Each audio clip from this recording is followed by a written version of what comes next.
Okay students, now we are going to discuss, this is the last topic of the chapter number 10, 10.12, losses of power.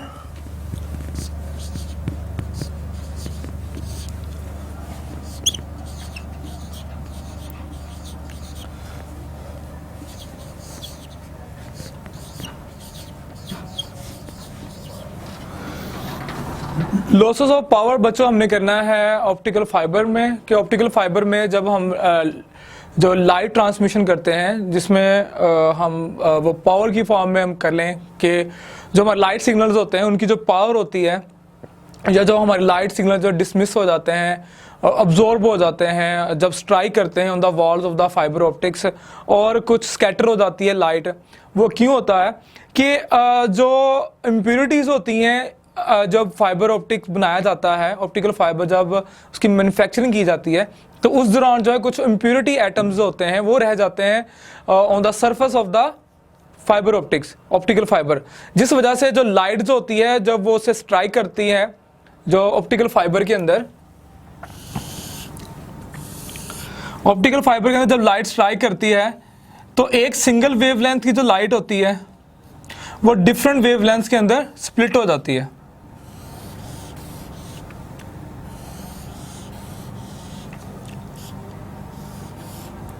तो different wavelengths के अंदर जब split होगी तो उसकी जो अप्रोच है सेकंड फेज के अंदर, सेकंड एंड के अंदर जो है, फर्स्ट एंड से सेकंड एंड के ऊपर जो है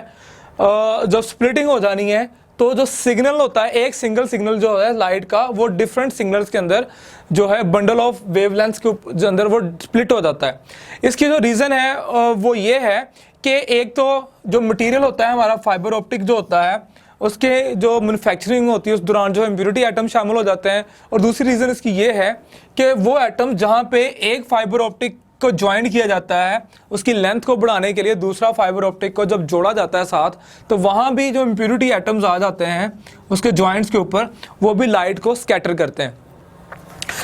और अगर हम इस पावर लॉस को बचाना चाहते हैं तो हमें अपनी जो मैन्युफैक्चरिंग टेक्निक है या हमारी जो मैन्युफैक्चरिंग जो है उसे केयरफुली जो है हमें करना पड़ेगा ताकि हम इस पावर लॉस को रिड्यूस कर सकें। उसके अलावा जो इन्फॉर्मेशन जो है रिसीव होगी इस तरह की स्कैटरिंग के अंदर, जिसमें एक सिंगल वेवलेंथ जो लाइट जो है वो डिफरेंट वेवलेंथ्स के अंदर जो है वेवलेंथ 1,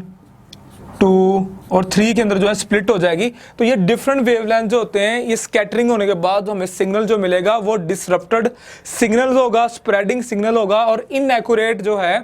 वो आगे इन्फॉर्मेशन मिलेगी, डिसरप्टेड इन्फॉर्मेशन होगी, वो एक्यूरेट इन्फॉर्मेशन नहीं मिल पाएगी, क्योंकि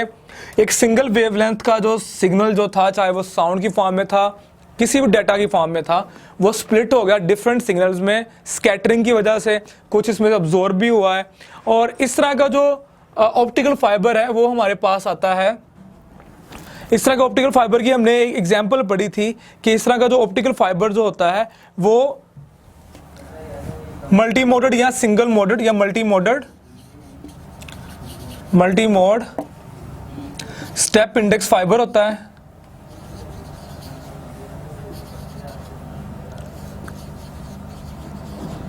जिसमें उसका सेंट्रल कोर जो होता है वो डेंस होता है और उसके बाद क्लैडिंग आती है जो लेस डेंस होती है। तो जो multi mode step index fibre है उसके अंदर इस तरह की प्रॉब्लम जो होती है वो आती है, जिसमें एक सिंगल वेवलेंथ जो है वो बंडल ऑफ वेवलेंथ में स्प्लिट हो जाती है, और आगे जो है इन हर एक वेवलेंथ के अंदर जो है टाइम लैप आ जाता है, डिफरेंस आ जाता है, जो कि 30 नैनो सेकेंड तक मेजर किया गया है कि 30 नैनो सेकेंड तक जो है एक एंड से दूसरे एंड तक जो है सिग्नल, जो डिफरेंट सिग्नल्स जो रिसीव होते हैं जो स्प्लिटिंग होने की वजह से, स्कैटरिंग होने की वजह से, तो इन्फॉर्मेशन जो है इनएक्यूरेट जो है 30 नैनो सेकेंड तक आती है। जबकि इस प्रॉब्लम को रिजॉल्व करने के लिए, इसको रिड्यूस करने के लिए हम जो है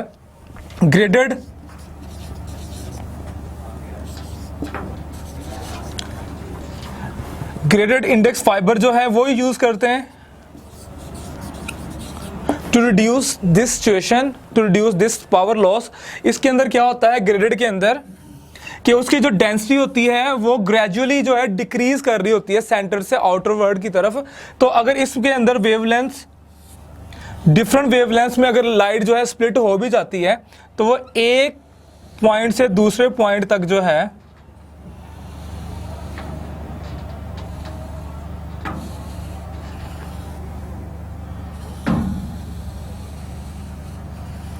इसे आप x पॉइंट कह लें, इसे आप y पॉइंट कह लें। अगर ये वेवलेंथ 1 है, ये 2 है और ये 3 है, तो ये तीनों वेवलेंथ हर एक की जो लेंथ है वो डिफरेंट है, हर एक की स्पीड डिफरेंट है, लेकिन वो एक खास पॉइंट के ऊपर आके वो मीट करती हैं। वो एक ये कह लें कि एक एंड से जब वो दूसरे एंड पे जाती हैं तो एट अ टाइम पहुंचती हैं। उनमें जो टाइम लैप आता है वो अबाउट, ये पर किलोमीटर के लिहाज से 30 नैनोसेकंड पर किलोमीटर, इतना टाइम लैप आता है multi mode step index fibre में। जबकि जो multi mode gradient index fibre होता है उसके अंदर जो टाइम लैप जो है पर किलोमीटर के लिहाज से वो 1 नैनोसेकंड का आता है, 1 नैनोसेकंड पर किलोमीटर। तो इसके अंदर जो डिसरप्शन होनी है डाटा के अंदर, जो डाटा के अंदर इनएक्यूरेसी आनी है वो बहुत कम होती है, बहुत कम चांसेस होते हैं पावर लॉस के, क्योंकि जो ग्रेडेड इंडेक्स फाइबर है उसके अंदर जो डेंसिटी होती है और इसके अंदर कंटिन्यूस रिफ्रैक्शन की वजह से कंटिन्यूसली रिफ्रैक्शन होती है और टोटल इंटरनल रिफ्रैक्शन की वजह से जो हमें जो डिफरेंट सिग्नल्स जो मिलते हैं आगे अदर एंड के ऊपर, उनमें जो टाइम डिफरेंस होता है वो बहुत कम होता है, पावर लॉस बहुत कम होता है और हमें एट अ टाइम एक वक्त के अंदर सारा का सारा सिग्नल रिसीव हो जाता है। तो इस तरह हमारी जो इंफॉर्मेशन है वो डिसरप्ट नहीं हो पाती, उसके अंदर इनएक्यूरेसी जो है वो कम आती है, या इन अदर वर्ड्स कह लें कि पावर लॉस जो है वो कम होता है।